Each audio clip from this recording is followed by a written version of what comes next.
Uncle എങ്ങനെയെങ്കിലും ഒന്ന് ആ ആക്സിഡന്റ് ശേഷം അവനൊന്നും ഓർമ്മയില്ല മോനെ. അച്ഛന്റെ അവസാനത്തെ ആഗ്രഹമായിരുന്നു uncle. I try my best. ചണനൂലിന്റെ ബെൽറ്റും കെട്ടി നിൽക്കുകയാണ്. നിനക്ക് ഓർമ്മയുണ്ടോടാ ശശി, പണ്ട് മാവിൽ കല്ലെറിഞ്ഞപ്പോ ടീച്ചർ നിന്നെ നിക്കറൂരി അടിച്ചത്? എനിക്കൊന്നും ഓർമ്മയില്ല. അന്ന് നീ നിക്കറിനുള്ളിൽ ജെട്ടി ഇട്ടിട്ടില്ലായിരുന്നു? എനിക്ക് ഓർമ്മയില്ല. സാവിത്രിക്ക് പണ്ട് ഞാൻ പൂ കൊടുത്ത് ഇഷ്ടമാണെന്ന് പറഞ്ഞപ്പോ അവൾ എനിക്ക് ഉമ്മ തന്ന നീ ഓർക്കുന്നുണ്ടോ? പോപ്പ് വന്ന് എനിക്ക് ഇന്നും ഓർമ്മയുണ്ട്. നീ ഒരു പച്ച ഷർട്ട് ഇട്ട് അവൾക്ക് പൂ കൊടുക്കാൻ പോയി. കവാലപ്പുടക്കിന് 3 അടി അവിടെ വന്നു. മോനെ അവനെല്ലാം ഓർമ്മ വന്നടാ. അങ്കിൾ ഞാൻ വിജയന്റെ മോൻ അജയൻ. വിജയൻ നമ്മുടെ ഇവിടെ പഠിച്ച വിജയൻ. അങ്കിൾ അച്ഛൻ അങ്കിളിനെ പറ്റി വാതോരാതെ എപ്പോഴും സംസാരിക്കുന്നു.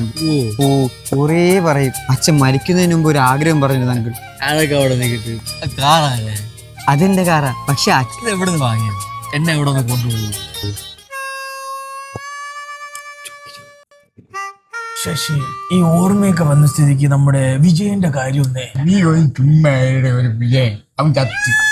അതിന്റെ കള. ശശി, പണ്ട് നീ വിജയന്റെ 2 ഉണ്ട. അച്ഛൻ മാമനൊരു സാധനം തരാൻ വേണ്ടി ഏൽപ്പിച്ചിരുന്നു.